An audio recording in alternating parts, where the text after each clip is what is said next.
ஆண்டவராகிய இயேசு கிறிஸ்துவின் நாமத்திலே உங்களை வாழ்த்துகிறேன். மறுபடியும் இந்த காலை பொழுதிலே உங்களை சந்திப்பது மிகுந்த சந்தோஷம்.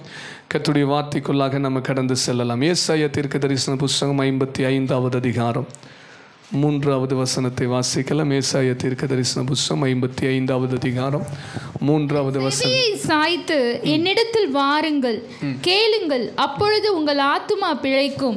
தாவீதுக்கு அருளின நிச்சயமான கிருபைகளை உங்களுக்கு நித்திய உடன்படிக்கையாக தாவீதுக்கு அருளின நிச்சயமான கிருபைகளை உங்களுக்கு நித்திய உடன்படிக்கையாய் ஏற்படுத்துவேன் என்று கர்த்தருடைய வார்த்தை சொல்லுகிறது. கரங்களை உயர்த்தோர் அல்லேலூயா சொல்லுங்க. கடந்த 2 வாரங்களாக கிருபை குறித்து நம்ம வேறு காரியங்களை தியானித்து கொண்டிருக்கிறோம். இன்றைக்கி ஆக்சுவலாக நான் கிருபைங்கிறதான தலைப்பில் எடுக்கலை, ஆனாலும் வேறு ஒரு காரியத்தை தியானிக்கும் போது அதனுடைய முடிவு இந்த வசனமாக இருந்தது. ஆகையினாலே வேதத்தில் கற்றுக் கொடுக்குற அந்த சத்தியத்தை நம்ம புரிந்து கொள்ளலாம் என்று சொல்லி அதே வார்த்தையை நம்ம எடுத்திருக்கிறோம். வசனம் சொல்லுகிறது, தாவீதுக்கு அருளின நிச்சயமான கிருபைகளை உங்களுக்கு நித்திய உடன்படிக்கையாய் ஏற்படுத்துவேன். எத்தனை பேர் வாஞ்சிக்கிறீங்க கர்த்தர் என் மீது கிருபை உள்ளவராக இருக்கணும்? சொல்கிறவங்க கரங்களை உயர்த்தோர் அல்லேலூயா சொல்லுங்க. ஏனென்றால் வசனம் சொல்லுகிறது, ஜீவனை பார்க்கிலும் அவருடைய கிருபை நம்ம நிர்மூலமாகாமல் இருப்பது கர்த்தருடைய கிருபை. அல்லேலூயா. நம்ம நிர்மூலமாகாமல் இருப்பது என்னது? கர்த்தருடைய கிருபையாக இருக்கிறது. பூமிக்கு வானம் எவ்வளவு உயரமாக இருக்கிறதோ அவருக்கு பயந்தவர்கள் மேல் அவருடைய கிருபை அவ்வளவு பெரிதாக இருக்கிறது. அல்லேலூயா. அதனால தான் நம்ம நிற்பதும் நம்முடைய காரியங்கள் ஒவ்வொன்றையும் நம்ம கிருபை கிருபை என்று சொல்லி சொல்லுகிறோம். ஆமேன். நிறைய பேர்த்துக்கு அதோடைய அர்த்தம் புரியுதோ இல்லையோ, நமக்கு புரிஞ்சா சரி. பக்கத்தில் பார்த்து சொல்லுங்க, நமக்கு புரிஞ்சா. ஆமே. வேதத்தில் ஒரு வசனம் இருக்குது, அதை வாசிச்சுட்டு இந்த கிருபைக்கு வருவோம். இன்றைக்கி நிறைய பேர் என்ன செய்கிறாங்களாமா, யாக்கோபு நிருபத்தை எடுத்துக்கொள்ளலாம், ஒரு வசனத்தை வாசிக்கலாம். எப்படி மற்றவர்கள் தங்களுடைய காரியத்தை பிளான் பண்ணுறாங்க அப்படின்னு சொல்லி பாருங்கள். யாக்கோபு நிருபம் 4வது அதிகாரத்தில் 13வது வசனத்தில் எல்லாரும் எடுத்ததுக்கப்புறம் வாசிங்க. 315வது வசனம், 315வது பக்கம், சாரி, 4வது அதிகாரம் 13வது வசனம் வாசிங்க. மேலும் நாங்கள் இன்றைக்கு, இதுதான் ஆண்டவரை அறியாதவர்கள் சொல்லுகிற காரியம். என்ன சொல்றாங்க? நாங்கள் இன்றைக்கு, நான் இன்னைக்கு அல்லது நாளைக்கு இந்த பட்டணத்திற்கு, கோயம்புத்தூருக்கு போய் அங்கே ஒரு வருஷம் தங்கி வியாபாரம் பண்ணி சம்பாத்தியம் பண்ணுவோம் என்கிறார்கள். என்னது? இன்னைக்கு எந்த பட்டணத்துக்கு போனா பிஸ்னஸ் நல்லா இருக்கும், எந்த ஊரில் எந்த பிஸ்னஸ் பண்ணால் நல்லா இருக்கும், எந்த வேலைக்கு போனால் எந்த வேலையை செஞ்சால் சம்பளம் நல்லா வரும். கடந்த நாளிலே ஒரு சகோதரன் வந்திருந்தார். அவரை பார்த்தபோது எனக்கு ரொம்ப பெரிய சந்தோஷம். ஏனென்றால் 2006வது வருடம் நான் பீகாரிலிருந்து வந்து ஹிந்தி மக்கள் மத்தியில் ஊழியம் செய்தபோது ஆண்டவர் கொடுத்த முதல் ஆத்மா. ஒரு அல்லேலூயா சொல்லுங்க பார்க்கலாம். அவர் ஆண்டவருக்குள்ளே வந்து ரட்சிக்கப்பட்டு இன்றைக்கு நல்ல விசுவாசியாக இருக்கிறார். ஆனால் சபை கூடுகைக்கு எதுக்கும் போக முடியல. ஆனால் போன வாரம் திடீர்னு என் ஃபோன் நம்பர் கூட இல்லாமல், கான்டாக்டே பண்ணாமல், கிறிஸ்மஸ் முடிஞ்ச உடனே அவர் பாட்டுக்கு வந்து உட்காந்துருந்தார். அப்போது அவர் தன்னுடைய அனுபவத்தை சொல்லிகிட்டு இருந்தார். நான் வந்து இன்றைக்கி 2 நேரம் வேலை செய்கிறேன்னார். காலையில் 8 மணிக்கு போயிட்டு சாயந்தரம் 6 மணிக்கு வருவேன். அடுத்து 7 மணிக்கு போயிட்டு அதுக்கு நைட்டு 2 மணிக்கு வருவேன். அப்படி தொடர்ந்து 2 வேறு இடத்துல நான் வேலை செய்கிறேன். என் பொருளாதார நெருக்கங்களை எல்லாம் ஓரளவுக்கு கர்த்தர் கிருபையினால் மாற்றிட்டேன் அப்படின்னு சொன்னதான ஒரு காரியம். ரொம்ப ஆசீர்வாதமாக இருந்தது. ஆனால் அதுக்கு நடுவில் நான் சொன்னேன், நீங்கள் கர்த்தரை தேடணும் அப்படின்னு சொன்னேன். அவர் எனக்கு டைமே இல்லை, ஏன்னா வாரம் முழுக்க நான் வேலை செய்கிறேன், ஞாயிற்றுக்கிழமை என்ன ஆயிடுறேன், டயர்ட் ஆயிடுறேன். அதனால ஞாயிற்றுக்கிழமை அந்த ஒரு நாள் நான் ரொம்ப சோர்ந்து போகிறதுனால நான் தூங்கி எந்திரிக்கிறதுக்கே மத்தியானம் ஆயிடுது அப்படின்னாரு. அவருக்கு இது சரின்னு சொல்கிறதா தப்புன்னு சொல்கிறதுன்னு எனக்கே கொஞ்சம் கன்ஃபியூஷன் ஆயிடுச்சு. அப்போ நான் சொன்னேன், சரி அட்லீஸ்ட் சாயந்தரமாவது நம்ம ஒரு ஆராதனை ஆரம்பிக்க போகிறோம், சாயந்தரம் வந்துருங்கன்னு. உடனே அவர் ரொம்ப சந்தோஷமாக குடும்பமாக வந்துடுறோம் அப்படின்னாரு. ஒரு அல்லேலூயா சொல்லுங்க பார்க்கலாம். அவர்கள் இன்னும் ஆண்டவருக்குள்ளே பூர்ணமாய் பலப்படலை, ஆனால் கர்த்தரை அறிந்து கர்த்தரை விசுவாசிக்கிறவர்களாக இருக்கிறாங்க.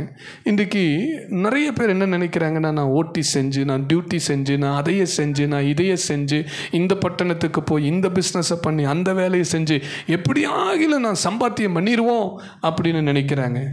இதற்கு பேர் கிருபை கிடையாது. ஆமேன் சொல்லுங்க பார்க்கலாம். நான் கர்த்தருக்கு பிரியமாக இருந்து கர்த்தருக்கு சாட்சியாக இருந்து கர்த்தர் விரும்புகிறதை செய்து அவர் எனக்கு அனுமதிக்கிற காரியத்தை செஞ்சு கர்த்தரை நான் கனம் பண்ணுவேன், அவர் என்னை ஆசீர்வதிப்பார். இதுக்கு பேர் தான் கிருபை. புரிந்தவங்க கரங்களை உயர்த்துற இல்லையா சொல்லுங்க பார்க்கலாம். அதனால தான் வேதத்தில் வசனம் சொல்லுகிறது, விசுவாசத்தினால் வராத யாவும். விசுவாசத்தில் வரணும்னு என்ன அர்த்தம்? நீங்கள் கர்த்தருடைய சத்தியத்துக்கு கீழ்ப்படிந்து கர்த்தரை விசுவாசித்து கர்த்தருக்கு ஒப்பு கொடுக்கணும். சரி, இந்த அடுத்த வசனத்தை வாசிப்போம். நான் இன்றைக்கும் நாளைக்கு இன்னும் பட்டணத்துக்கு போய் வருஷம் தங்கி வியாபாரம் செய்து சம்பாத்தியம் பண்ணுவோன்னு சொல்றவங்களே நீங்க கேளுங்கள். நாளைக்கு நடப்பது உங்களுக்கு தெரியாது. நாளைக்கு நடப்பது உங்களுக்கு தெரியாதே. பக்கத்தில் பார்த்து கேளுங்க, உங்களுக்கு தெரியுமா? நாளைக்கு நடப்பது உங்களுக்கு தெரியுமா? நம்ம பிளானை வேணா போடலாமே தவிர நாளைக்கு நடப்பது என்னங்கிறது நமக்கு தெரியாது.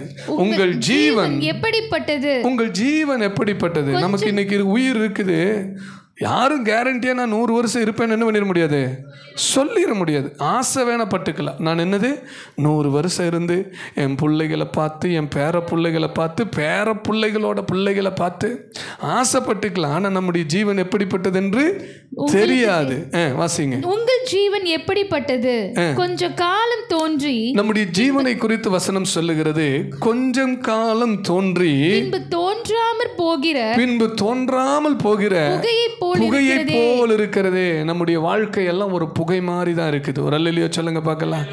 அப்போ கொஞ்ச நாளைக்கு இருந்து காணாமல் போகிற ஒரு புகையை போல் இருக்கிற இந்த வாழ்க்கையில உங்க வாயில என்ன வார்த்தை வரணும், உங்க இருதயம் எப்படிப்பட்டதா இருக்கணும் அப்படின்னு கேட்டா 15வது வசனத்துல வாசிக்கலாம். ஆண்டவருக்கு சித்தமானால்.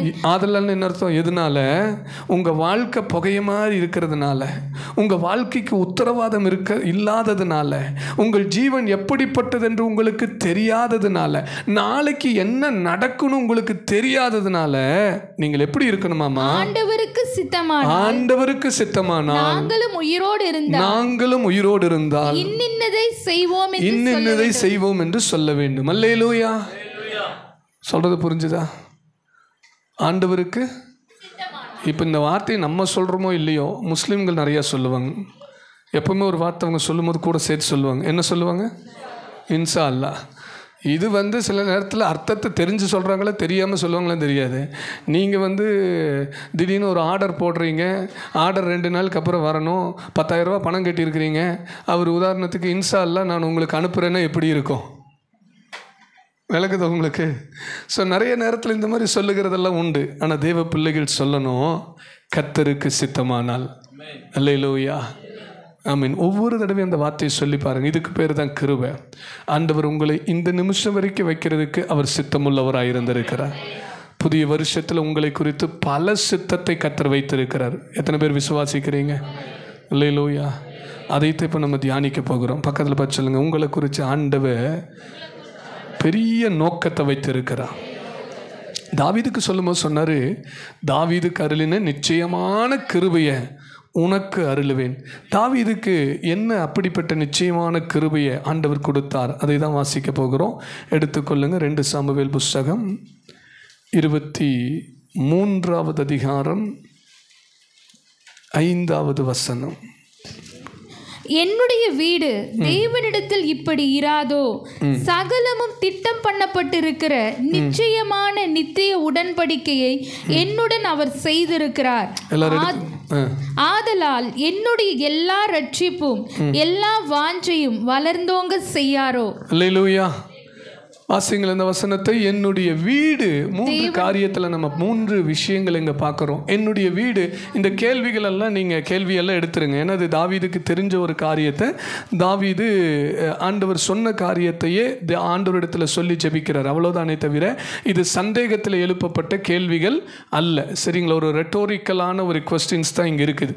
அப்போ இந்த 3ஐயுமே நம்ம கேள்விகள் எல்லாம் மாற்றிட்டு சொல்லப்பட்ட வார்த்தைகள் எடுப்போம். என்னுடைய வீடு தேவனிடத்திலே இப்படி இராதோ அல்லது இப்படி இராதோன்னு கேட்குற ஒரு காரியம். அப்போ முதல் காரியத்தை பார்க்குறோம், நம்முடைய வீடு தேவனிடத்தில் இருக்கிறது. ஒரு அல்லேலூயா சொல்லுங்க பார்க்கலாம். 2வது ஒரு காரியத்தை அவர் சொல்லுகிறார். என்ன சொல்லுகிறார்? சகலமும் திட்டம் பண்ணப்பட்டிருக்கிறது. அது ஆங்கிலத்தில் ரொம்ப அழகாக இருக்குது. யார்த்தையாவது டிரான்ஸ்லேஷன் வச்சுருக்கீங்களா? வாசிங்க.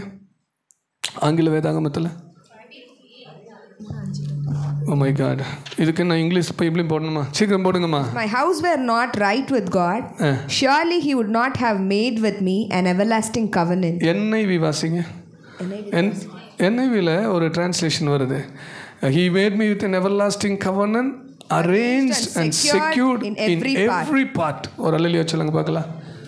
என்ன சொல்கிறது தெரியுமா? உங்களுடைய வீட்டை, உங்களுடைய காரியத்தை எல்லா பகுதிகளிலும் அவர் அரேஞ்ச் பண்ணி, அவர் செக்யூர் பண்ணி வைத்திருக்கிறார். இது தாவீது தன்னுடைய வாழ்க்கைக்கு சொன்ன காரியம். ஏசாயா 55 ஆண்டு சொல்கிறாரு, தாவீது கருளின நிச்சயமான கிருபைகளை நான் உனக்கு நித்திய உடன்படிக்கை ஏற்படுத்துவேன். அப்போ தாவீதுக்கு என்ன நிச்சயமான காரியத்தை ஆண்டவர் ஏற்படுத்தினார் என்று சொல்லி அந்த வார்த்தையை நம்ம தியானிக்கும் போது தாவீது சொல்றாரு, என்னுடைய வீடு தேவனிடத்தில் இருக்கிறது. ரெண்டாவது ஒரு காரியத்தை சொல்றாரு, என்னுடைய வீட்டின் காரியங்களை கர்த்தர் திட்டம் பண்ணி அழகா அரேஞ்ச் பண்ணி செக்யூர் பண்ணி வைத்திருக்கிறார். ஒரு ஆமென் சொல்லுங்க பார்க்கலாம். மூன்றாவது ஒரு காரியத்தை சொல்றாரு, இதை நித்திய உடன்படிக்கையாக ஏற்படுத்தி இருக்கிறார். அல்லேலூயா. அப்போ 3 வசனங்கள், தமிழில் போடுங்கம்மா, 3 காரியங்கள், 3 வார்த்தைகள் இந்த இடத்துல சொல்லப்பட்டிருக்கிறது. எத்தனை பேர் விசுவாசிக்கிறீங்க? தாவீதுக்கு கர்த்தர் கொடுத்த நிச்சயமான கிருபையை எனக்கும் அருளுவதற்கு அவர் வல்லவராக இருக்கிறார். விசுவாசிக்கிறவங்க கரங்களை தட்டி கர்த்தரை ஸ்தோத்திரம் பண்ணலாமா? முதல் காரியம் என்ன சொல்லப்பட்டிருக்குது? என்னுடைய வீடு தேவனிடத்தில் இருக்கிறது. பக்கத்தில் பார்த்து சொல்லுங்க, உங்கள் வீடு தேவனிடத்தில் இருக்கிறது. வீடுன்னா என்ன அர்த்தம்? வீடுன்னா நீங்கள் இருக்கிற கட்டடமா? வீடுன்னா என்ன அர்த்தம்? நம்முடைய குடும்பம், நம்முடைய பிள்ளைகள், நம்முடைய தலைமுறை, நம்முடைய சந்ததி, இதை குறித்து ஆண்டவர் சொல்கிறாரு, நீ கவலைப்படாத, உன் குடும்பம் என்னிடத்தில் இருக்கிறது, என் பிள்ளைகள், உன் பிள்ளைகள் என்னிடத்தில் இருக்கிறார்கள், உன் தலைமுறை என்னிடத்தில் இருக்கிறது. எத்தனை பேர் அதை விசுவாசிக்கிறீங்க? என் குடும்பம், என் பிள்ளைகள், என் தலைமுறை, இவைகளை கர்த்தர் அவரிடத்திலே வைத்திருக்கிறார். அல்லேலூயா. விசுவாசிக்கிறவங்க கரங்களை உயர்த்துவார். அல்லேலூயா சொல்லுங்க. இப்போ இந்த வார்த்தையெல்லாம் கேட்டுட்டு அப்படியே மறந்துடக்கூடாது. இந்த வார்த்தையை கேட்டுட்டு நீங்கள் போய் ஜெபம் பண்ணணும். இதை வாக்குத்தத்தமான வார்த்தையாய் வைத்து ஜெபிக்கணும். ஆண்டவரே, தாவீது கருளின நிச்சயமான கிருபையை நான் உங்களுக்கு தருவேன்னு சொல்லி இருக்கிறீங்களே, அந்த கிருபை என் வாழ்க்கையில் விளங்கட்டும். முதல் காரியத்தை வாசிக்கிறோம். தாவீது தைரியமாக சொல்கிறாரு, என்னுடைய வீடு தேவனிடத்தில் இருக்கிறது. அல்லேலூயா. என்னுடைய குடும்பம் தேவனிடத்தில் இருக்கிறது, என் பிள்ளைகள் தேவனுடைய கையில் இருக்கிறார்கள், என் தலைமுறை தேவனுடைய கையில் இருக்கிறது. அல்லேலூயா, அல்லேலூயா. இன்றைக்கி நிறைய நேரத்தில் பாருங்கள், வீட்டில் பிரச்சனை தீர்றதே மாட்டேங்குது. வீட்டில் ஒரே போராட்டமாக இருக்குது, வீட்டில் ஒரே கஷ்டமாக இருக்குது. இனி இந்த பேச்செல்லாம் மாறணும். ஏன்னா உங்கள் வீடு அல்லது உங்கள் குடும்பம் கர்த்தரிடத்தில் இருந்தால் இந்த பேச்சுக்கு இடம் இல்லை. எத்தனை பேர் ஆமென் சொல்ல விரும்புகிறீங்க? கர்த்தரிடத்தில் இருக்கிற ஒரு குடும்பத்துக்கு இந்த காரியத்தில் இந்த பேச்சுக்கே இடம் இல்லை. விசுவாசிக்கிறீங்களா?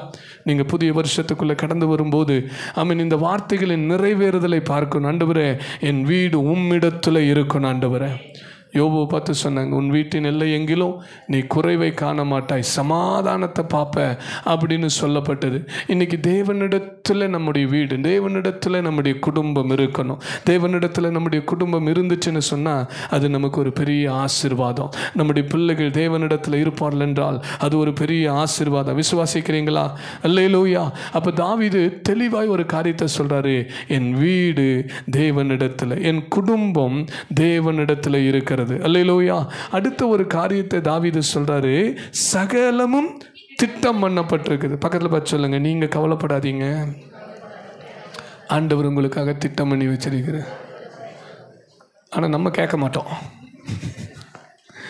மருத்துவமனைக்கு போகும்போது ஒரு போர்டு போட்டிருப்பாங்க, leave your chappals and worries here அப்படின்னு. உள்ளே போயிட்டு வந்தோன்னு வச்சுக்கோங்க, இருக்கிறதுலையும் பெரிய கவலை. ஆமாம், ஏன்னா நம்ம ஒன்று நினச்சிட்டு போவோம், டாக்டர் அங்கே 9 சொல்லி அனுப்பி இருக்கிற சாதாரண பிளட் டெஸ்ட்லேருந்து இருக்கிற எல்லா பெரிய ஸ்கேனையும் எடுத்து நம்ம ஏதோ ஒரு 1000 ரூபாய்க்குள்ளே டாக்டரை பார்த்துட்டு வந்துடலான்னு போனால் அவர் ஒரு 15,000 ரூபாய்க்கு பில்லை தீட்டி. ஆனால் வெளியே போட்டிருக்கிற போர்டெல்லாம் என்ன தான்? உங்களுடைய கவலைகளையும் உங்கள் காலணிகளையும் வெளியே விடுங்கள். ஆனால் இருக்கிறதுலே பொய் அதுதான். கர்த்தர் சொல்கிறாரு, உங்களுடைய கவலைகளை, உங்கள் பாரங்களை அவர் மீது வைத்து விடுங்கள், அவர் உங்களை விசாரிக்கிறவர். மருத்துவமனையில் எழுதப்பட்ட போர்டல்ல இது மாறாத சத்திய வேதத்தில் எழுதப்பட்டிருக்கிற வார்த்தை. எத்தனை பேர் இதை உண்மைன்னு விசுவாசிக்கிறீங்க? அப்போ நான் கர்த்தர் மேல் என் கவலைகளையும் கர்த்தர் மேல் என் பாரத்தையும் வைத்து விட்டால் என்னை விசாரிக்கிற ஒரு நல்ல தகப்பன் இருக்கிறார். பக்கத்தில் பார்த்து சொல்லுங்க, உங்களை விசாரிக்கிற ஒரு நல்ல தகப்பன் இருக்கிறார். அல்லேலூயா. இந்த பக்கத்தில் பார்த்து சொல்கிறதுக்கான ஒரு அர்த்தத்தை நான் இப்போ தான் கண்டுபிடிச்சேன். நீங்கள் சிரிக்கிற அர்த்தம் கிடையாது. நீங்கள் சிரிக்கிற அர்த்தம் என்னென்னா, நம்ம ரொம்ப நாளாக சொல்லிகிட்டு இருந்த ஒரு காரணம் என்னென்னா, சிலரை 3வது வானத்திலேருந்து பூமிக்கு கொண்டு வர்றதுக்கு அது இல்லை. பக்கத்தில் சொல்கிறது என்னன்னு கேட்டிங்கன்னா, ரோமர் 10வது அதிகாரத்தில் வாசிக்கிறோம், உன் இருதயத்திலே விசுவாசித்து உன் வாயினாலே, நான் சொல்கிறது கரெக்டா? நீ அப்படியே பேசாமல் போகிறதுக்கு பதிலாக வாயை திறந்து பக்கத்தில் இருக்கிறவங்களுக்காவது அறிக்கை பண்ணி பெற்றுக்கொள்ளுவது ஆசீர்வாதமாக இருக்கும். ஆமென். இப்போ பக்கத்தில் பார்த்து சொல்லலாமா? யாருக்கு? அவர் இன்னொரு காரணத்துக்காக சொல்கிறேன். அப்படியாவது ஒருத்தருக்கு ஒருத்தர் என்ன பண்ணுவீங்க? நல்லா பழகுவீங்க. கடன் மட்டும் வாங்காது இருப்பீர்களாக. கடன் அன்பை முறிக்கும். நல்லா பேசுங்க, விசாரிங்க, ஜெபம் பண்ணுங்க. ஏன்னா அதுக்கு தான் சபை. அதுக்கு தானே சபை. சபை என்பது சொல்லுங்களேன், ஒரு குடும்பம். அல்லேலூயா. ஒருத்தர் என்ன செய்யுங்க? விசாரிங்க. சிலர் கேட்பீங்க, பாஸ்டர் எங்களையெல்லாம் விசாரிக்கவே மாட்டேங்கிறாங்களே. அதுக்கு வேறு காரணம் ஒன்றும் கிடையாது. நீங்கள் எப்படி செய்கிறீர்களோ அப்படி உங்களுக்கு, நீ எந்த அளவின்படி, ஆமாம், நீங்கள் நல்லா அளந்தீங்கன்னா உங்களுக்கும் நல்லா, நீங்கள் ரொம்ப சூஸியாக இருந்தீங்கன்னா உங்களுக்கும். ஸோ அதனால் குடும்பத்தில் ஆண்டவர் எப்போவுமே என்ன சொல்கிறாருன்னா, அடுத்தவர்கள் உங்களுக்கு என்ன செய்ய விரும்புகிறார்களோ, ஆமாம், நமக்கு ஒரு விருப்பம் தான். பாஸ்டர் எனக்கு இவங்க இப்படி செய்யணும், எனக்கு அவங்க அப்படி செய்யணும், எனக்கு அவங்க அப்படி செய்யணும். முதல்ல நீ போய் இல்லை. இந்த வசனம் எனக்கு மறக்கவே மறக்காது. ஏன்னா ஏற்கனவே நான் சொல்லியிருக்கேன், யாருக்கா ஞாபகம் இருக்கான்னு தெரியாது. முதல் முறை நான் 2001வது வருடம் கேரளாவிலே ஒரு வேதாகம கல்லூரிக்கு, இப்போ தான் வாழ்க்கையில் முதல் முறை வேதாகம கல்லூரிக்கு போன அந்த ஓரியன்டேஷன் வீக்கில் ஒருத்தர் அறிமுகமாகணும், இதெல்லாம் பண்ணணும், போகணுன்னு சில ஃப்ரெண்ட்ஸ் எல்லாம் பிடிச்சிருப்போம், எல்லாம் பண்ணியிருப்போம்.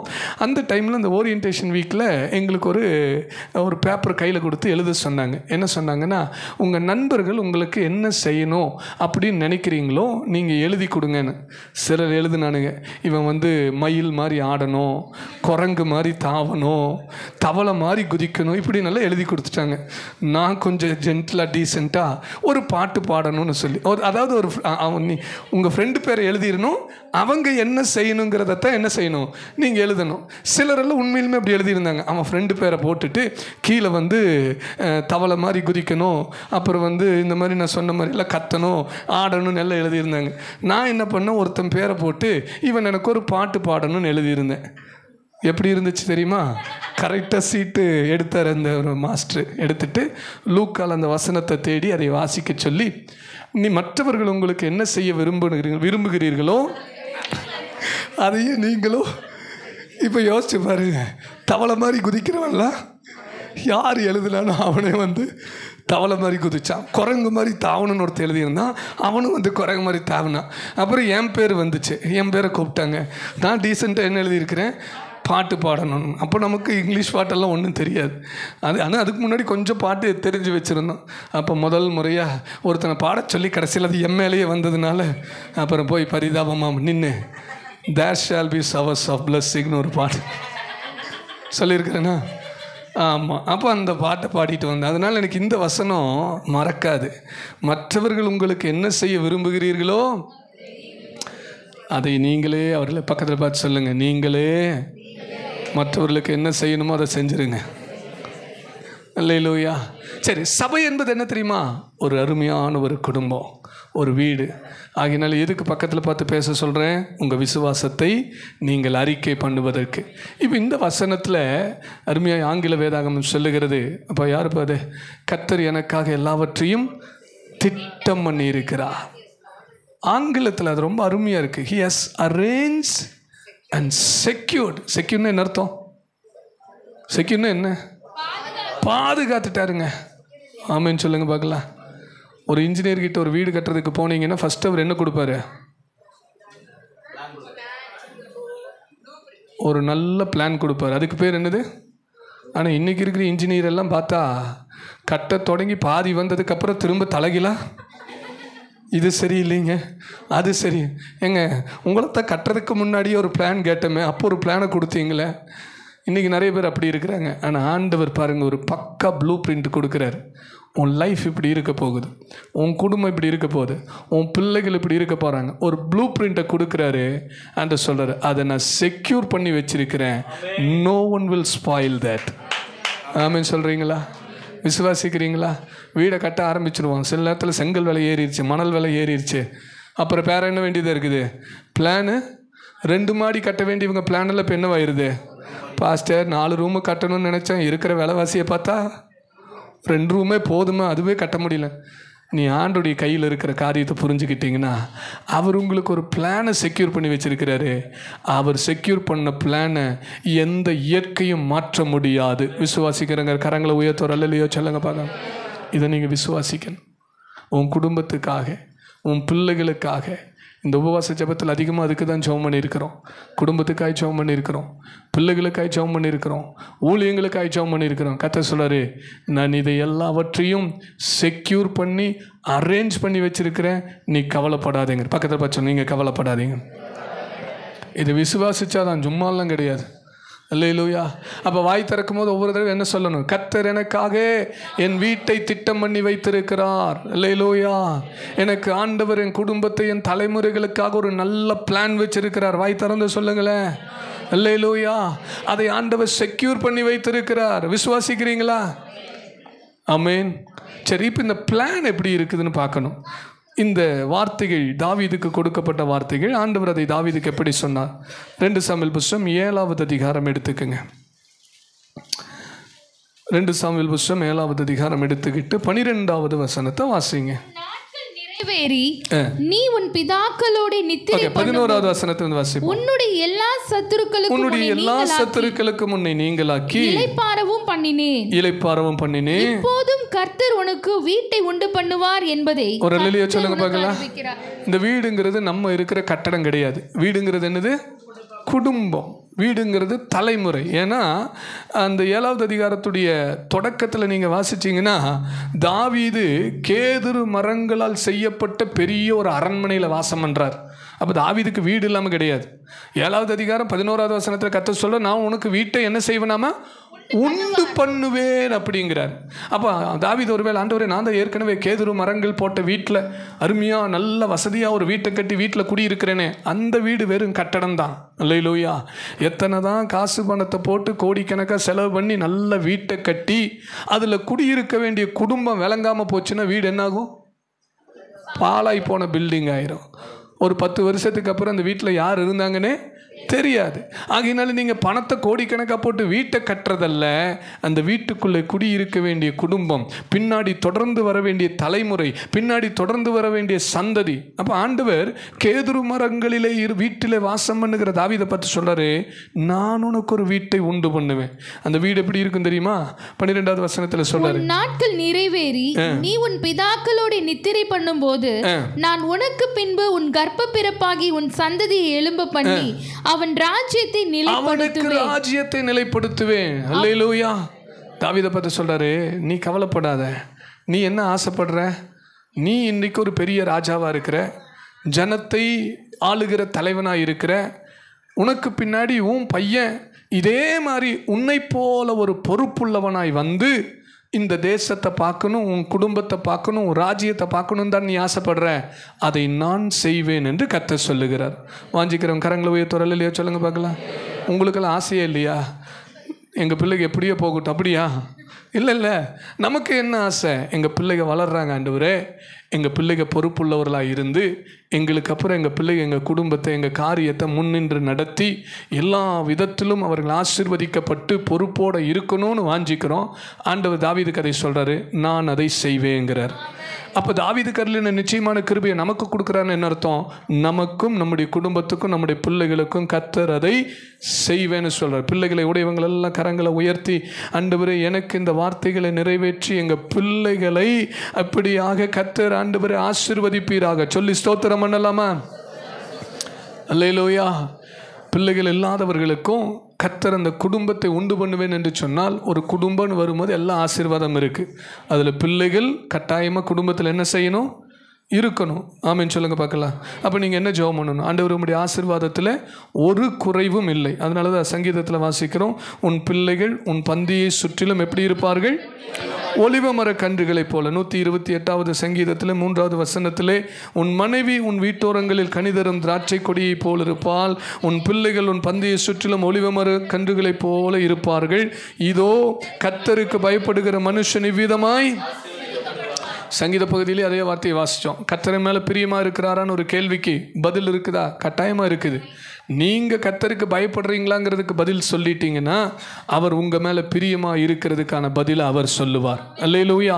அப்போ இங்கே வசனம் சொல்லுகிறது, கர்த்தருக்கு பயப்படுகிற மனுஷன் இவ்விதமாய் ஆசீர்வதிக்கப்படுவான், அவனுக்கு பிள்ளைகள் ஒலிவ மர கன்றுகளைப் போல இருப்பாங்க, கர்ப்பத்தின் கனி கர்த்தராலே வருகிற சுதந்திரம். ஆகிய பிள்ளை இல்லாதவர்களுக்கும் கர்த்தர் அதை கொடுப்பதற்கும் இந்த வார்த்தைகளை நிறைவேற்றுவதற்கும் அவர் வல்லவராயிருக்கிறார். ஆமென் சொல்லுங்க. இப்போ தாவீதை பார்த்து சொல்றாரு, நீ கவலைப்படாதப்பா, உனக்கு பின்னாடி நீ எப்படி ஆசைப்படுறியோ உன் மகனை உன் ஸ்தானத்தில் நான் ராஜாவாக்கி அவனுக்கு ராஜ்யபாரத்தை கொடுத்து அவனை நடத்துவேங்கிறார். அல்லேலூயா. சவுல் இதுக்கு தான் கஷ்டப்பட்டார். எதுக்கு கஷ்டப்பட்டார்? ஒன்று கண்ணு யாரை வளர்த்திட்டு இருக்கிறேன்? யோனாத்தானை வளர்த்துறேன். ஒருவேளை மற்ற பிள்ளைகள் இருந்திருப்பாங்க, ஆனால் சவுலுடைய முதல் டார்கெட் யார் தான்? யோனாத்தான் தான். எப்படி ஆகலை யோனாத்தானுக்கு ராஜ்யபாரம் வந்துடணும்னு சொல்லி சவுல் பயங்கரமாக போராடினான். சொல்லப்போனால் தன் பையனுக்கு ராஜ்யபாரம் வந்துடணுங்கிறதுக்காக 40 வருடத்தில் பாதி வருடங்களை வனவாசத்திலே கழித்தான். விளங்குதா? தாவீதை துரத்திட்டு கெபிக்கும் அந்த குகைக்கும் அந்த காட்டுக்கும் ஓடி ஓடி ஒரே காரணம் என்ன தெரியுமா? எனக்கு அப்புறம் யோனாத்தான் ராஜாவாக வரணும்னு போராடினான். ஆனால் நான் நினைக்கிற தாவீது அப்படியெல்லாம் போராடலை. ஒரு அல்லேலூயா சொல்லுங்க. தாவீதுக்கு இருக்கிற பிள்ளைகள் தான் நான் ராஜாவா நீ ராஜாவான்னு போராடினாங்களே தவிர தாவீது ஒன்றை குறித்தும் போராடலை.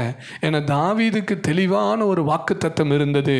தாவீது தெளிவாய் சொன்னார், கர்த்தர் என் குடும்பத்தின் மீது ஒரு ஆணை இட்டிருக்கிறார், என் குடும்பத்தின் பிள்ளைகள் மீது என் தலைமுறை மீது கர்த்தர் ஒரு நோக்கத்தை வைத்திருக்கிறார், அதை திட்டம் பண்ணி வைத்திருக்கிறார், அதை பாதுகாப்பாய் வைத்திருக்கிறார், அது ஒன்றும் குறைந்து போவதில்லை. விசுவாசிக்கிறவங்க கரங்களை உயர்த்துவார். அல்லேலூயா சொல்லுங்க.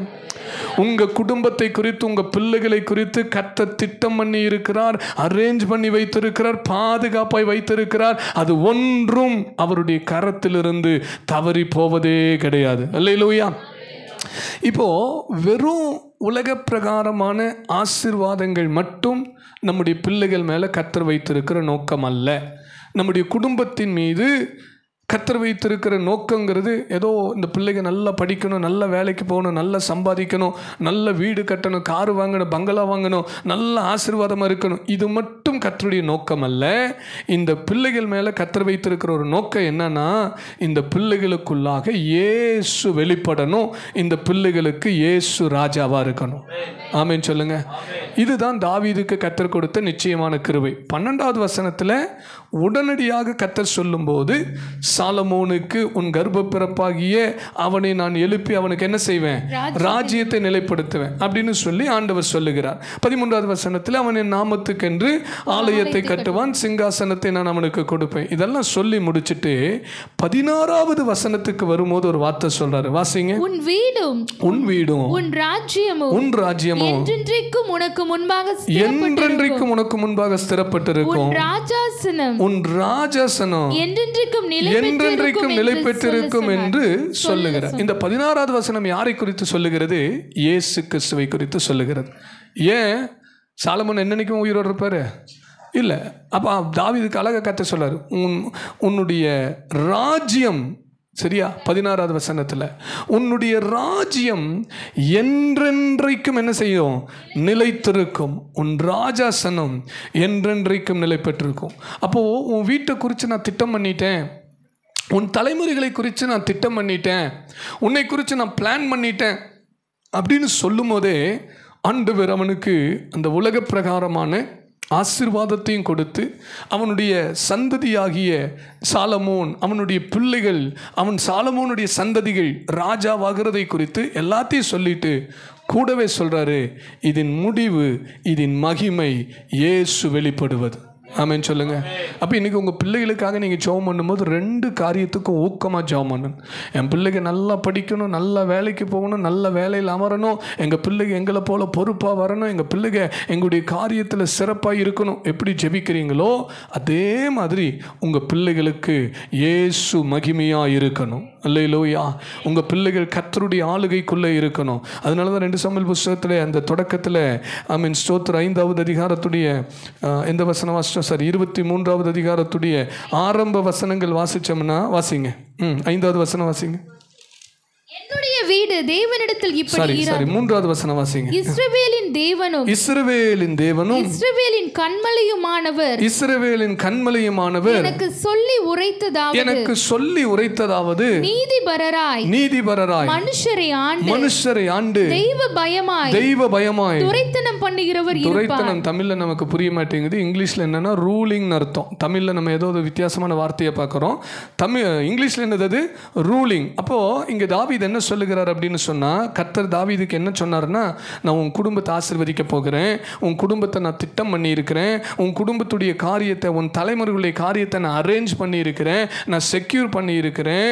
இவைகளில் நீ ஒன்றை புரிந்து கொள்ளணும், உன் குடும்பத்தோடு உன் தலைமுறைகளோடு கூட யார் இருக்க போகிறார் என்று சொன்னால், இஸ்ரவேலின் தேவனும் கன்மலையுமானவர் என்ன சொன்னார் அப்படின்னா, நீதிபரராய் ஆண்டு தெய்வ பயமாக மனுஷரை ரூல் பண்ணக்கூடிய அந்த மேசியா, அந்த இயேசு கிறிஸ்து உன்னுடைய குடும்பத்தில் இருப்பார்.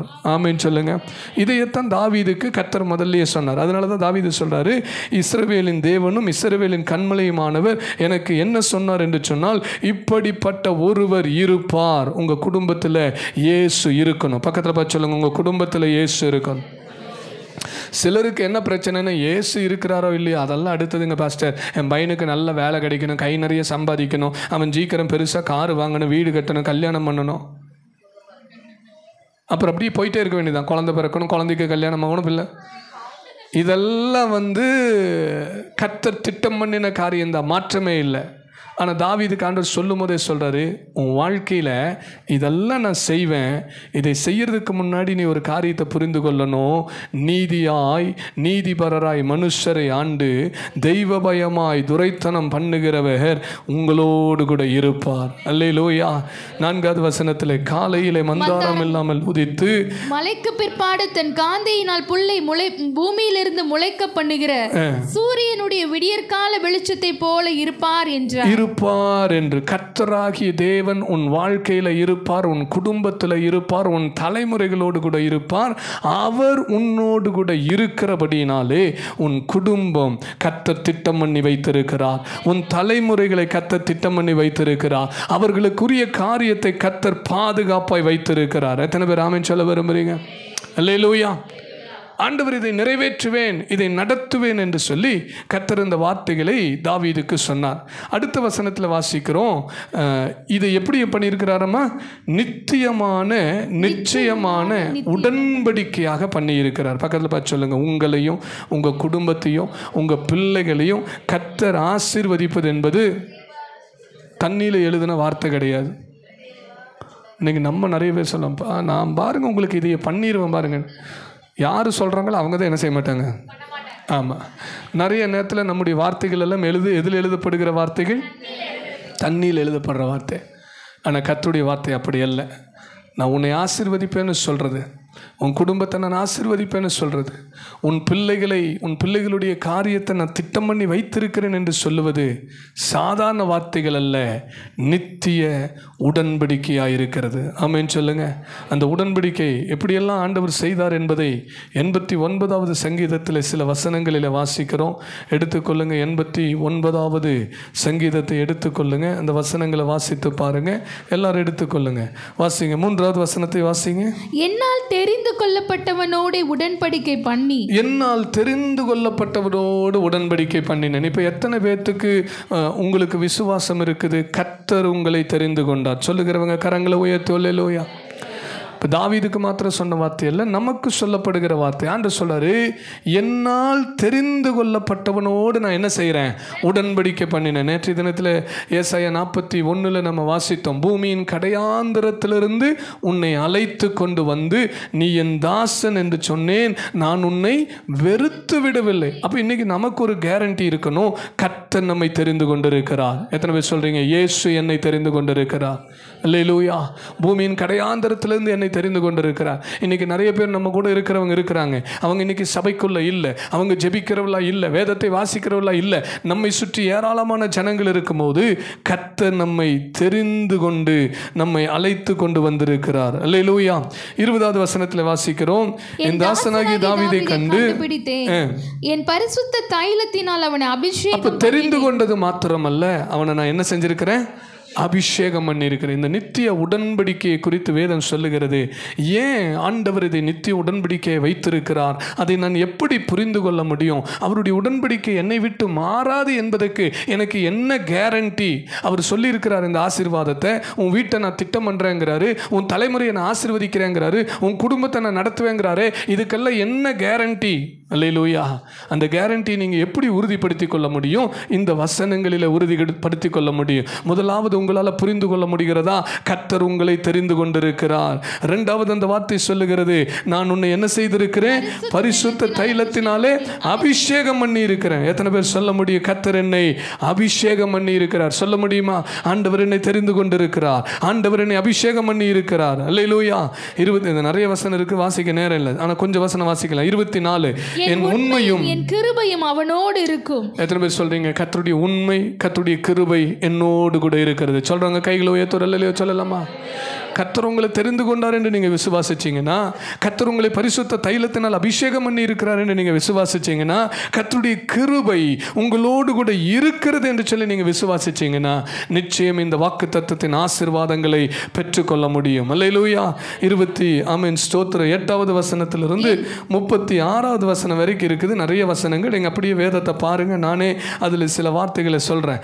என் கிருபையை நான் அவனுக்காக காப்பேன், என் உடன்படிக்கை அவனோடு கூட உறுதிப்படுத்தப்படும் என்று சொல்லி கர்த்தர் சொல்லுகிறதை பார்க்கிறோம். அல்லேலூயா. அப்போ ஆண்டவர் சொல்லுகிற வார்த்தை என்னன்னா, நான் உன் குடும்பத்தை திட்டம் பண்ணி வைத்திருக்கிறேன், உன் தலைமுறைகளை திட்டம் பண்ணி வைத்திருக்கிறேன், உன் எதிர்காலத்தை திட்டம் பண்ணி வைத்திருக்கிறேன், உனக்கு நான் நல்ல ஒரு ப்ளூ பிரிண்ட் போட்டு வைத்திருக்கிறேன், அதை அரேஞ்ச் பண்ணி வைத்திருக்கிறேன், செக்யூர் பண்ணி வைத்திருக்கிறேன். ஒருவனும் அதை பறித்து கொள்ள முடியாது. ஆமேன். தாவீதுக்கு இருக்கிற ஒரு பெரிய கிருபை என்ன அப்படின்னு கேட்டிங்கன்னா, இந்த 2 சாமுவேல் புஸ்தகத்தில் அது இருக்குது, அதை வாசிக்கலாம். இவ்வளவும் சொல்லிட்டு அந்த கிருபையை எப்படி நம்ம புரிந்து கொள்கிறோம் அப்படின்னு பாருங்களேன். அந்த வசனங்கள் 13வது வசனத்திலிருந்து அப்படியே தொடர்ந்து வாசிங்க. 2 சாமுவேல் புஸ்தகம் 23வது அதிகாரம் வாசிங்க. சரி, 7வது அதிகாரம் 13வது வசனத்திலிருந்து. அவனின் நாமத்துக்கு என்று ஒரு ஆலயத்தை கட்டுவான். இதுல கிருபை என்ன தெரியுமா? 14வது வசனம் வாசிங்க. நான் அவனுக்கு பிதாவாய் இருப்பேன், அவன் எனக்கு குமாரனாய் இருப்பான். அவன் அக்கிரமம் செய்தால் நான் அவனை மனுஷருடைய மிலாற்றினாலே மனுபுத்திரருடைய அடிகளினாலும் தண்டிப்பேன். உனக்கு முன்பாக நான் தள்ளிவிட்ட சவுலிடத்திலிருந்து என் கிருபையை விலக்கினது போல அவனை விட்டு விலக்க மாட்டேன். ஒரு அல்லேலூயா சொல்லுங்க பார்க்கலாம். இதுதாங்க பெரிய கிருபை. தாவீதை பார்த்து சொல்றாரு, நான் உனக்கு வச்சிருக்கிற நிச்சயமான கிருபை என்ன தெரியுமா? உன் சந்ததி ஆசீர்வதிக்கப்படும், உன் சிங்காசனம் மாறவே மாறாது, உன் ராஜ்யபாரம் ஒளிந்து போகாது. இது உன் மேலே வைத்திருக்கிற கிருபை. இந்த கிருபையை நான் நிறைவேற்றுவதற்கு உன் பிள்ளைகள் ஒருவேளை அவங்க கர்த்தரை விட்டு விலகுனாங்கன்னா, நான் அவர்களை தண்டிப்பேன், அவர்களை அடிப்பேன், அவங்கள கரெக்ட் பண்ணுவேன். கரெக்ட் பண்ணி சிட்சித்து தண்டித்து மனுஷருடைய அடிகளினாலே அடித்து மறுபடியும் அவர்களை எனக்கு கீழ்ப்படிய பண்ணுவேனே தவிர அவங்ககிட்டருந்து என் கிருபையை விலக்கி அவங்கள தள்ளிட மாட்டேன். புரிஞ்சவங்களும் ஒரு அல்லேலூயா சொல்லுங்க பார்க்கலாம். இந்த காரியத்துக்காக நீங்கள் ஜெபம் பண்ணணும். ஆண்டவரே, எங்கள் பிள்ளைங்க குறைவுபட்டாலும் அவங்கள சிட்சித்து உணர்த்தி உங்கள் பாதைக்கு கொண்டு வாங்க, அவங்கள தள்ளி விடாதீங்க. இதுதான் கிருபை. வாஞ்சிக்கிறவங்க கரங்களை உயர்த்துற அல்லையா சொல்லுங்க. பெற்றோர்களுக்கு இது தெரியணும், உங்கள் வாழ்க்கைக்கு இது தெரியணும். எரேமியான்னு நினைக்கிறேன் ஒரு வசனத்தில் சொல்லுகிறார், என்னை தண்டித்தால் என்ன செய்யுங்க, மட்டாய் தண்டிங்க, என்னை தண்டியாமல் விடாதீங்க. சில நேரத்தில் சிச்சை நமக்கு தேவையாக இருக்குது, சில நேரத்தில் உபத்திரவம் நமக்கு தேவையாக இருக்குது. உபத்திரவம் வரும்போது தான் நீ சரியாய் கர்த்தருடைய பாதையை கற்றுக்கொள்ள முடியும். அல்லேலூயா. அவ்வளோ பெரிய தாவீதுக்கு சில நேரத்தில் சிச்சை தேவையாக இருந்துச்சு. ஏன்னு கேட்டால் தாவீதுடைய இருதயம் சில நேரத்தில் மேட்டிமையாய் மாறின போது கர்த்தர் அவனை சோதித்தார். கர்த்தர் அவனை ஒரு சிச்சைக்கு ஒப்பு கொடுத்தார். தவறினான். கர்த்தர் சில சிச்சைகளை அனுமதித்தார். அப்போ சிச்சை என்பது தேவ பிள்ளைகளுடைய வாழ்க்கையில் ஆசீர்வாதம். ஆமென் சொல்லுங்க பார்க்கலாம். பாஸ்டர், நான் இவ்வளோ ஜெபம் பண்ணுறேன், இவ்வளோ வேதம் வாசிக்கிறேன், கர்த்தருக்காக இவ்வளோ உண்மையாக இருக்கிற உத்தமமாக இருக்கிறேன், ஏன் குறைவு? சோர்ந்து போகாதீங்க. உங்கள் வாழ்க்கையில் நீங்கள் எல்லாம் கரெக்டாக பண்ணி குறைவு இருக்குதுன்னு சொன்னால், பொதுவாக உங்கள் வாழ்க்கையில் வரக்கூடிய உபத்திரவத்துக்கு, தண்டனைகளுக்கு அல்லது சிச்சைகளுக்கு ரெண்டு காரணம்தான். ஒன்று, யோபுடைய வாழ்க்கையில் காரணமே இல்லாமல் உபத்திரவம் வந்தது, அது கர்த்தருடைய நாமத்துக்கு மகிமையாக இருந்தது. இன்னொன்று, நம்ம வாழ்க்கையில் உபத்திரவத்தை கர்த்தர் அனுமதிக்கிறார். எதுக்குன்னு கேட்டால் நம்ம சரிப்பட்டு வருவதற்காக. புரிந்தவங்க ஒரு அல்லையோ சொல்லுங்க. சங்கீதக்காரன் சொல்லுகிறான், நான் உபத்திரவப்பட்டது நல்லது, அதனால என்ன செய்கிறேன். ஆமாம், நிறைய நேரத்தில் உங்களுடைய பிரமாணங்கள் என்னன்னு கேட்காம, கீழ்ப்படியாமல், கர்த்தருக்கு பிரியமாக இல்லாமல் அங்கங்கே போயிட்டேன். கர்த்தர் எனக்கு கொஞ்சம் உபத்திரவத்தை கொடுத்தீங்க, கொஞ்சம் நெருக்கத்தை கொடுத்தீங்க, கொஞ்சம் அடியை கொடுத்தீங்க. அடி வாங்கினதுக்கு அப்புறம் தான் நான் எங்கே வந்திருக்கிறேன், ஒழுக்கமாக கர்த்தருடைய பாதத்துக்கு வந்திருக்கிறேன். அதனால் ஒரு தேவ பிள்ளையுடைய வாழ்க்கையில் உபத்திரவம், தண்டனை, பிரச்சனை, இது எதையை பார்த்தும் பயப்படாதீங்க. கர்த்தர் இவை எல்லாவற்றிலும் நமக்கு நன்மையே கொண்டு வருகிறார்.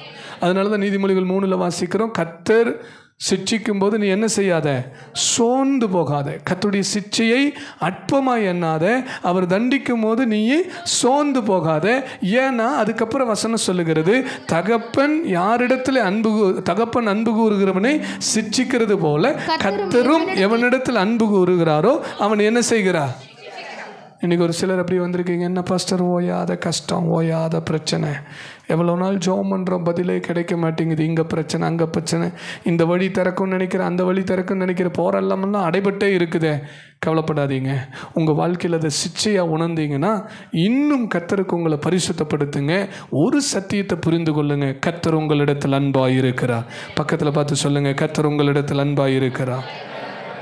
அல்லேலூயா, அல்லேலூயா. இந்த சாலமோனை குறித்து தாவீதுக்கு சொல்லும் போது சொல்கிறார், நான் அவனிடத்தில் அன்பாக இருப்பேன்னு சொல்லி ஒரு வசனத்தில் சொல்கிறாரு. கர்த்தர் உங்களிடத்தில் அன்பாக இருக்கிறார். அதனால தான் சில நேரத்தில் உங்களை சிட்சிக்கிறார். காரணம் என்னென்னு அவருக்கு தெரியும், இந்த சிட்சை, இந்த உபத்திரவம் உங்களுக்கு வந்தால் தான் உங்களுக்குள்ளே இயேசு கிறிஸ்து உருவாகுவார். அல்லேலூயா. உங்களுக்குள்ளே அவர் மகிமைப்படுவார். இப்போ எதுக்காக சாலமோனுடைய சந்ததியை பார்த்து ஆண்டவர் இந்த வார்த்தையை சொன்னார், அவன் பாவம் செய்தால், அவன் அக்கிரமம் செய்தால் நான் அவனை மிலாற்றினால் அடிப்பேன், தண்டிப்பேன். ஏன் சொன்னாருன்னா, இவனுக்குள்ளாக ஒரு தீர்க்க தரிசனம் இருக்கிறது. இந்த சாலமோனுடைய ராஜ்ய பாரத்தில் இயேசு கிறிஸ்து ராஜாவாய் வரணும். இந்த ஆசீர்வாதத்தின் நிறைவு இயேசு கிறிஸ்துவாய் இருக்கணும். இந்த ஆசீர்வாதத்தின் நிறைவு, இந்த ஆசீர்வாதத்தின் மகிமை இயேசு கிறிஸ்துவாய் இருக்கணும். அப்போ இயேசு கிறிஸ்து இந்த சந்ததியிலே மகிமையாய் வருவதற்கு இந்த சந்ததி பாதுகாக்கப்படணும். ஆமென் சொல்லுங்க பார்க்கலாம். அடி இல்லைன்னா என்ன ஆயிரும் சொல்லுங்க, தண்டனை இல்லைன்னா என்ன ஆயிரும், சீர்கெட்டு போயிடுவோம். தெரியாதா உங்களுக்கு? வாசிங்க, எபிரேயரில் ஒரு வசனம் இருக்குது, வாசிங்க. கர்த்தர் நம்மளை சிட்சிக்கலைன்னா நம்மளுடைய நிலைமை எப்படி இருக்குமாமா, சீர்கெட்டு போய்விடுவோம். அல்லேலூயா. அதனால தான் கர்த்தர் தன் நேசிக்கிற பிள்ளைகளை என்ன செய்கிறார், சிட்சிக்கிறார் என்று சொல்லி வேதத்தில் வாசிக்கிறோம். எபிரேயரில் வாசிங்க. அல்லேலூயா. அந்த வேத பகுதி எங்கே இருக்குது? 3வது அதிகாரமா. கர்த்தர் தம் நேசிக்கிற பிள்ளைகளை சிட்சிக்கிற, நமக்கு ஏற்ற சிட்சை கிடைக்கலன்னா நம்ம பிள்ளைகளாயிராமல் வேசி பிள்ளைகளாக இருப்போங்கிற ஒரு வார்த்தை வருகிறது. ஆகையினால 12வது அதிகாரம், நல்ல கவனிங்க. 12வது அதிகாரம், ஒரே நிமிஷம், ஓகே, நீங்களே வாசிச்சிருங்க. 12வது அதிகாரம் 5வது வசனத்திலிருந்து வாசிங்க. அன்றியும் நான் அந்தம்மா வாசிக்கட்டுமா? வாசிங்கம்மா. 12வது அதிகாரம் 5வது வசனத்தை வாசிங்க. யாரோ வாசிச்சிங்களே, வாசிங்க. அன்றியும் என் மகனே, கர்த்தருடைய சிட்சையை அற்பமாய் எண்ணாதே, கடிந்து கொள்ளும் போது சோர்ந்து போகாதே. வாசிங்க. எவனிடத்தில் அன்பு கூறுகிறாரோ அவனை சிட்சித்து எந்த மகனையும் தண்டிக்கிறார் என்று பிள்ளைகளுக்கு சொல்லுகிறது போல உங்களுக்கு சொல்லுகிற புத்திமதி சொன்னேன். 7வது வசனம் வாசிங்களேன். நீங்கள் சிட்சையை சகிக்கிறவர்களாக இருந்தால் தேவன் உங்களை புத்திரராக எண்ணி நடத்துகிறார். ஓகே, 8வது வசனம். எல்லோருக்கும் கிடைக்கும் சிட்சை உங்களுக்கு கிடையாதிருந்தால் நீங்கள் புத்திரராயிராமல். அப்போ கர்த்தர் சிட்சிக்கணுமா வேண்டாமா? ஆண்டவரே, நாங்கள் கீழே இருக்கிற கேட்டகரி எல்லாம் இல்லைப்பா, நாங்கள் உம்முடைய பிள்ளைகள். புரிஞ்சவங்களோ ராமேன்னு சொல்லுங்க பார்க்கலாம். அதனால் கர்த்தர் உங்களுக்கு சில சிட்சையை கொடுக்குறார், சில உபத்திரவத்தை கொடுக்குறார். சோர்ந்து போகாதீங்க.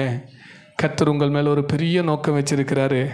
உங்கள் வாழ்க்கையில் உங்கள் குடும்பம், உங்கள் பிள்ளைகள், உங்கள் தலைமுறை, நீங்கள் ஆசீர்வதிக்கப்பட்டு உங்கள் தலைமுறைக்குள்ளே இயேசு ராஜாதி ராஜாவாக இருந்து அவருக்கு மகிமை உண்டாகணும். அதுதான் கர்த்தர் உங்கள் மேலே வைத்த நோக்கம். இந்த சத்தியத்தை புரிந்து கொண்ட தாவீது தன் மகனுக்கு சொன்ன ஒரு காரியத்தை வாசித்து நம்ம ஜெபித்து முடிக்க போகிறோம். இந்த நிச்சயமான கிருபைகளுடைய இன்னொரு பகுதி இருக்குது. அதுதான் ஏசாயா 55:1-3. அது வாசிக்கிறதுக்கு நமக்கு நேரம் இல்லை. ஒருவேளை கர்த்தருக்கு சித்தமான ஒரு நாட்களை தியானிக்கலாம். ஆனால் இந்த சத்தியத்தை புரிந்து கொண்ட தாவீது என்ன செய்கிறார் தெரியுமா? வாசிங்க. 1 ராஜாக்கள் புஸ்தகம் எடுத்துக்கொள்ளுங்க, 2வது அதிகாரம் எடுத்துக்கொள்ளுங்க, 1 முதல் 4 வசனங்கள் வாசிங்க. 1 ராஜாக்கள் புஸ்தகம் 2வது அதிகாரம். தாவீது மரணமடையும் காலம் சமீபித்த போது. இப்ப தாவீது வயசாயிருச்சு, கடைசி நாட்கள் வந்துருச்சு, மரணமடையும் காலம் வந்துருச்சு. தாவீது என்ன பண்றானா, தன் குமாரனாகிய சாலமோனுக்கு கட்டளையிட்டு சொல்லுகிறார், நான் பூலோகத்தார் யாவரும் போகிற வழியே போகிறேன். நான் பூலோகத்தார் யாவரும் போகிற வழியே போகிறேன். போகாம இருக்கிறதுக்கு யாருக்கும் அதிகாரம்? பக்கத்தில் போய் சொல்லுங்க, போகாம இருக்கிறதுக்கு அதிகாரம். ஆமா, இப்போ இல்லைனாலும் ஒரு நேரம் வரும்போது சந்தோஷமா போயிடணும். ஆமென், ஆமென், அல்லேலூயா. நீங்கள் போனீங்கன்னா உங்களுக்கு பிரச்சனை இல்லை, இருக்கிறவங்களுக்கு தான் பிரச்சனை. அவங்க தான் ஃபீல் பண்ணுவாங்க. இருந்தாலும் அழைப்பு வரும்போது என்ன செஞ்சிடணும்? தாவீது சொல்றாரு, நான் பூலோகத்தார் போகிற வழியே போகிறேன். நீ திடன் கொண்டு புருஷனாயிரு. நீ திடன் கொண்டு புருஷனாயிரு. நீங்க கவனிக்க வேண்டிய வசனம் என்னன்னா, இந்த 3வது வசனம். தாவீது சொல்றாரு, கர்த்தர் எனக்கு ஒரு நிச்சயமான கிருபையை தந்திருக்கிறார். அந்த நிச்சயமான கிருபையை என்னோடு கூட ஒரு நித்திய உடன்படிக்கையை ஏற்படுத்தி இருக்கிறார். இந்த உடன்படிக்கையை, இந்த கிருபையை ஆண்டவர் என் வாழ்க்கையில எப்படி நிறைவேற்றுவார் தெரியுமா? வாசிங்க. நீ என்ன செய்தாலும், நீ என்ன செஞ்சாலும், நீ எங்கே போனாலும் எல்லாவற்றிலும் புத்திமானாய் இருக்கிறதுக்கு கர்த்தர் என்னை குறித்து உன் பிள்ளைகள் தங்கள் முழு இருதயத்தோடும் தங்கள் முழு ஆத்துமாவோடும் எனக்கு முன்பாக உண்மையாய் நடக்கும்படிக்கு தங்கள் வழியை காத்துக்கொண்டார். இஸ்ரவேலின் சிங்காசனத்தின் மேல் வீற்றிருக்கத்தக்க புருஷன் உனக்கு இல்லாமல் போவதில்லை என்று தம்முடைய வார்த்தையை திடப்படுத்துவார். ஒரு அல்லேலூயா சொல்லுங்க பார்க்கலாம். தாவீதுக்குரிய நிச்சயமான கிருபை என்ன தெரியுமா? ஆண்டவர் சொன்னார், சவுலை விட்டு விலக்கினது போல என் கிருபை உன்னை விட்டு விலக்க மாட்டேன். எங்கேயோ இருந்த சவுலை கூட்டிகிட்டு வந்து ராஜாவாக்கினேன். சவுலுக்கு அப்புறம் யார் தான் ராஜாவாகணும்? அவன் பையன்தான் ராஜாவாகணும். ஆனால் சவுலை நான் தள்ளினேன், சவுலை விட்டு நான் கிருபையை விளக்கினேன். அந்த மாதிரி உனக்கு செய்ய மாட்டேன். உன்னை விட்டு நான் கிருபையை விளக்க மாட்டேங்கிறத நித்திய உடன்படிக்கையாக நான் உனக்கு கொடுக்குறேன். அதை நான் நிறைவேற்றுவதற்கு உன் பிள்ளைகள் தங்கள் முழு இருதயத்தோடு தங்கள் முழு ஆத்துமாவோடு எனக்கு முன்பாக உண்மையாய் நடக்கணும், வழியை காத்து கொள்ளணும்.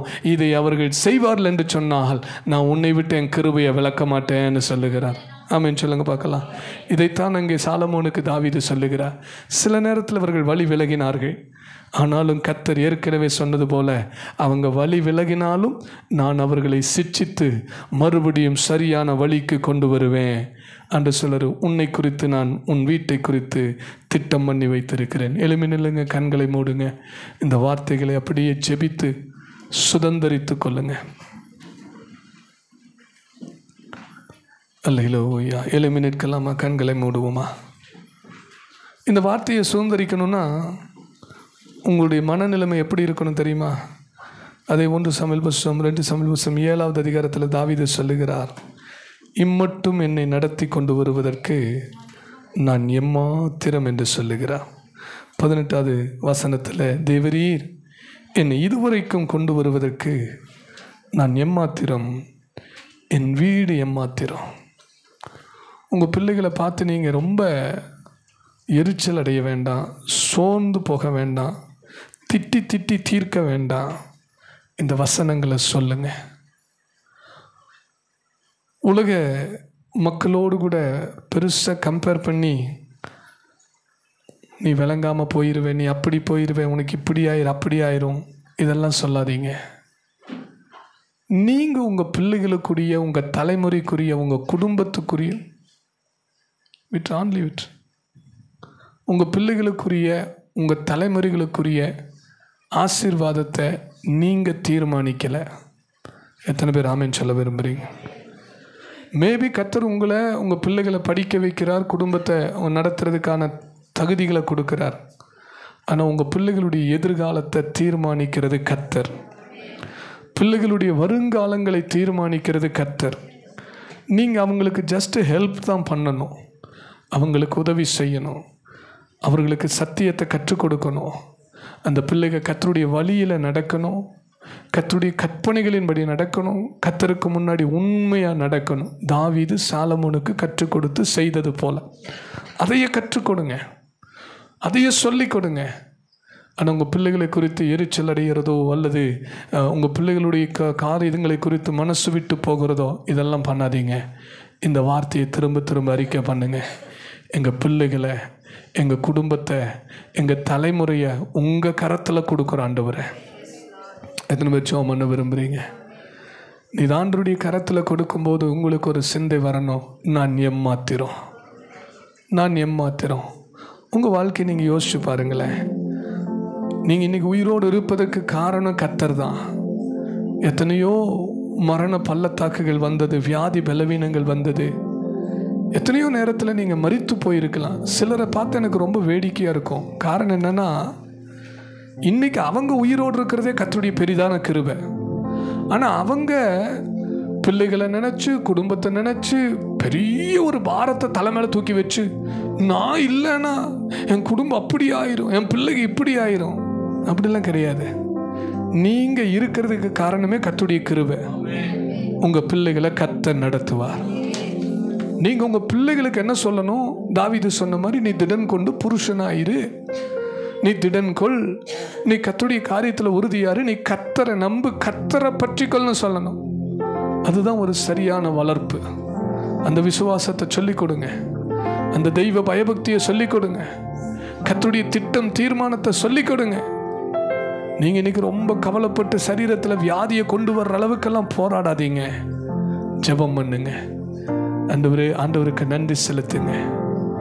தாவீது சொல்லுகிறார், என் வீட்டை குறித்து, என் குடும்பத்தை குறித்து, என் தலைமுறைகளை குறித்து இத்தனை காரியத்தை சொல்றதுக்கு நான் எம்மாத்திரம் ஆண்டவரே. ஏன்னா தாவீதுக்கு தெரியும், நான் ஒரு ஆடு மேய்ச்சிட்டு இருந்தவன். ஆடு மேய்க்கும்போது எனக்கு எத்தனையோ ஆபத்துகள் இருந்தது. ஒரு முறை சிங்கம், ஒரு முறை கரடி. அன்னைக்கு நான் செத்துருக்கணும்னு சொன்னால் சிங்கத்துக்கிட்ட அன்னைக்கே செத்துருக்கணும், கரடிக்கிட்ட அன்னைக்கே செத்துருக்கணும். சிங்கத்துக்கிட்ட, கரடிக்கிட்ட, கோலியாத்துக்கிட்ட, சவுல்கிட்ட, இத்தனை பேர்த்துக்கிட்ட என்னை காப்பாற்றி கொண்டு வந்து என் ஆண்டவர் உயிரோட வச்சிருக்கும் போது, இன்னைக்கு நான் என் தலைமுறைகளை குறித்து மிகப்பெரிய பாரத்தை சுமக்கிறதுக்கு ஒன்றும் இல்லை. நான் ஜெபித்து கர்த்தருக்கு முன்பாக என் பிள்ளைகளை, என் குடும்பத்தை வளர்த்தணும். சிலர் தான் ஆமேன்னு சொல்கிறீங்க. உங்கள் வாழ்க்கையை நீங்கள் திரும்பி பாருங்க. தாவீதுக்கு இருந்த அந்த எண்ணம் வரணும். இதுவரைக்கும் என்னை கொண்டு வந்து வைத்ததுக்கு நான் எம்மாத்திரம், என் குடும்பம் எம்மாத்திரம். நான் அழிஞ்சு போகணும்னா என்னைக்கோ அழிஞ்சு போயிருக்கணும், இல்லாமல் போகணும்னா என்னைக்கோ இல்லாமல் போயிருக்கணும். அத்தனை காரியத்தை தாண்டி என்னை கொண்டு வந்து உயிரோட வச்சிருக்கிறீங்கன்னா நான் கவலைப்படுறதுக்கு இல்லைப்பா, நான் உண்மையாக இருக்கிறதுக்கும், உத்தமமாக இருக்கிறதுக்கும், துதிக்கிறதுக்கும், கர்த்தருக்கு பிரியமாக இருக்கிறதுக்கும் தான். இன்னைக்கு சிலர் கொஞ்சம் மாற்றமாக செய்கிறாங்க. உன்னால் துதிக்க முடியல, கர்த்தரை கனம் பண்ண முடியல, கர்த்தருக்கு காரியத்தை செய்ய முடியல, கவலை, குடும்ப கவலை, எதிர்கால கவலை, நாளைக்கு என்ன செய்வோன்னு கவலை, என்ன பண்ணுவோன்னு கவலை இல்லை. பிரியமானவர்களே, தாவீது இதை குறித்து கவலைப்படவே இல்லைங்க. பிள்ளைகளை குறித்து தாவீது பெருசாக கவலைப்படவே இல்லைங்க. ஏன்னா தாவீதுக்கு தெரியும், இதுவரைக்கும் கர்த்தர் எனக்கு இவைகளை கொடுப்பதற்கே எனக்கு தகுதி இல்லை, இதற்கு மேலேயும் செய்கிறவர் என் கர்த்தர், என் பலன் அல்ல, என் ஞானம் அல்ல, கர்த்தர் எனக்கு கொடுத்த வாக்கு தத்தம். அந்த சந்தோஷத்துல தான் அவர் கேட்கிறாரு, என் வீடு என் தேவனிடத்தில் இப்படி இராதோ, கர்த்தர் எனக்கு திட்டம் பண்ணப்பட்டிருக்கிற நித்தியமான கற்பனை எனக்காக கட்டளை ஏற்படுத்தலையோ. அல்லேலூயா. கரங்களை உயர்த்தி நன்றி செலுத்துங்க. ஆண்டவரே, எங்கள் குடும்பம், நாங்கள், எங்கள் பிள்ளைகள் உம்மிடத்தில் இருக்கிறதுக்காக நன்றி சொல்லுகிறவர்கள் கொஞ்ச நேரம் கர்த்தரை ஸ்தோத்திரம் பண்ணலாமா? வாய் திறந்து சொல்லுங்க. எங்கள் குடும்பம், எங்கள் பிள்ளைகள், நாங்கள், எங்கள் தலைமுறை உம்மிடத்தில் இருக்கிறதுக்காக நன்றி செலுத்துகிறோம். எங்கள் குடும்பம், எங்கள் பிள்ளைகள், எங்கள் தலைமுறைகளை குறித்து கர்த்தர் திட்டம் பண்ணி அரேஞ்ச் பண்ணி அதை பாதுகாப்பாக வைத்திருக்கிறதுக்காக நாங்கள் நன்றி செலுத்துகிறோம். கைகளை தட்டி கர்த்தரை ஸ்தோத்திரம் பண்ணி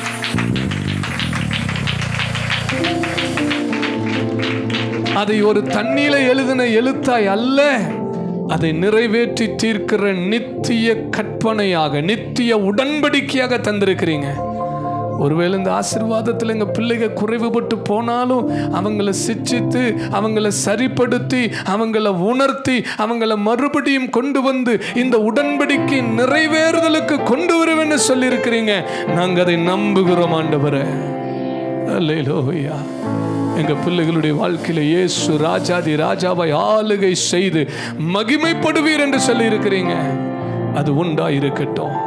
நாங்கள் அநேக ஜனங்களுக்கு ஆசீர்வாதமாக இருக்க கிருபை தாங்க. இயேசுவின் மூலம் கேட்கிறோம் பிதாவே, ஆமென். கர்த்தர் உங்களை ஆசீர்வதிப்பார். ஒரு